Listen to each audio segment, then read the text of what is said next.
বিসমিল্লাহির রহমানির রাহিম।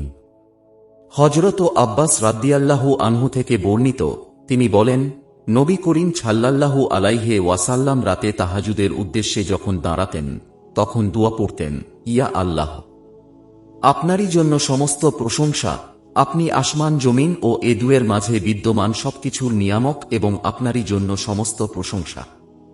আপনি আসমান জমিন ও এ দুয়ের মাঝে বিদ্যমান সবকিছুর মালিক এবং আপনারই জন্য সমস্ত প্রশংসা। আপনি আসমান জমিন ও এ দুয়ের মাঝে বিদ্যমান সবকিছুর নূর। আপনারই জন্য সমস্ত প্রশংসা।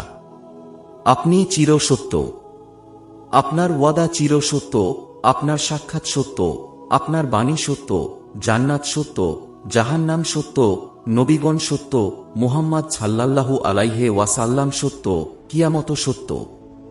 ইয়া আল্লাহ, আপনার কাছেই আমি আত্মসমর্পণ করলাম, আপনার প্রতি ঈমান আনলাম, আপনার উপরেই তাওয়াক্কুল করলাম, আপনার দিকেই রুজু করলাম, আপনার সন্তুষ্টির জন্যই শত্রুতায় লিপ্ত হলাম, আপনাকেই বিচারক মেনে নিলাম।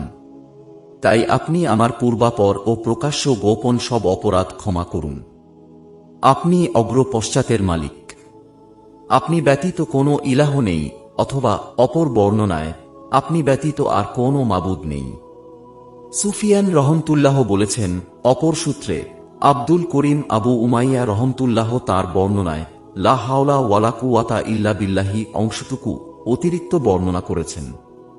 সুফিয়ান রহমতুল্লাহ ইবনে আব্বাস রাদিয়াল্লাহু আনহু সূত্রে নবী করিম সাল্লাল্লাহু আলাইহি ওয়াসাল্লাম থেকে বর্ণনা করেছেন।